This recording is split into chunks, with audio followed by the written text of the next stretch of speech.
Test microphone killer. Oh, test, test, test. All right. My head's tired right now.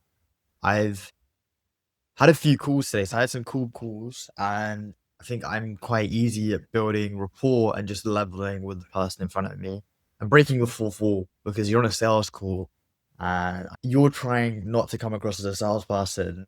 I don't think that's the right approach. So I'm speaking to, let's say, like the head of data governance, and the head of data governance likes the product. She thinks that it's going to be useful, and you can just be there like, oh yeah, I'm a consultant, or I'm not like the most pushy salesperson, and you're actually wasting that person's time. You're that type of person, you're wasting that person's time. But if you've both agreed that this is useful, they want to do it, then you should be figuring out how are you going to make this happen internally. And this person who's head of data governance might not have all the say. They can't make this decision. They've never done this before. They've never bought before.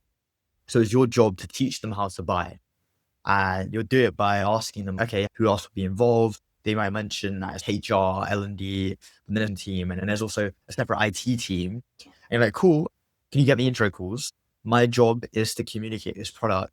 If you put me in front of them, I'm quite confident that I can use the pain points that you shared, some of the specific context that you've given me, and pitch data camp to get them on board. Is that something you're comfortable doing?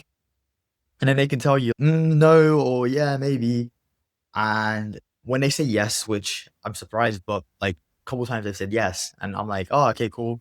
So what angle should I approach this at? Like, what is this type of person? What are their motivations? What are they worried about? And you go into these calls with a referral for starters, and then you have unique context on this person's motivations, and you can talk about their individual motivations. And it just makes it such a cool, interesting sell. And I tie it back to like, if you want to make anything happen with your sales, you're making something happen. Like you're moving the wheel. You're moving a wheel. Nothing happens until someone sells something. And you have to get a few people involved and excited.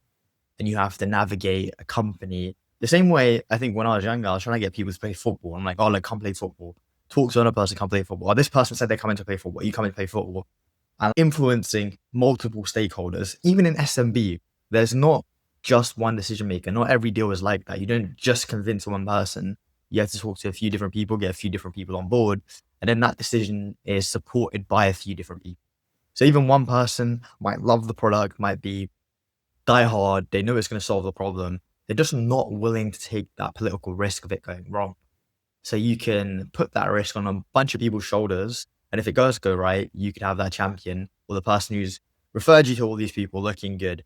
And I've just like started to unpack this, and I'm like, yo, I didn't think this was a thing. Like, I didn't know that they'd be willing. So I spoke to like someone in HR they've been sent to talk to me. And then I was like, look, just put me in front of like everyone. And they'd agreed. And now that I've been put in front of everyone, I've made that person look good. I've communicated a product. Like all the unique context that person shared with me, they told me, oh, this is the competition. They're very budget conscious. This is what they're going to ask for. Can you focus on this? These are their backgrounds.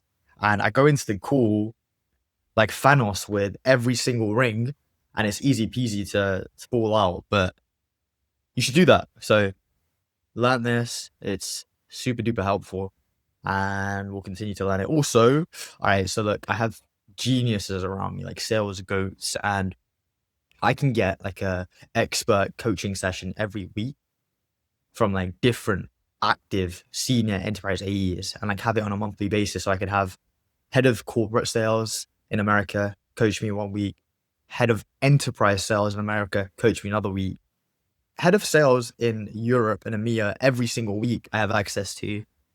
Beyond that, I have the best EMEA sales rep every week booked recurring. And I have like 2 other weeks I could book with fucking God knows what. But it's just stacked. Odds are stacked in my favor. Everyone wants me to win, and I'm just going to execute. See ya.